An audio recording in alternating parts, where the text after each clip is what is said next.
কেন?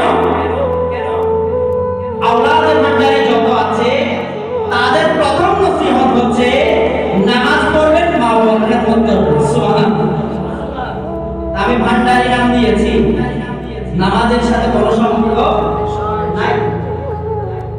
আমার বিশ্বের বাবাদের বিশ্বের শাসা বলেছেন, হালাল খাও, নামাজ পড়ো, আল্লাহ আল্লাহ জিকির করো, সব সমস্যা মিলে যাবে।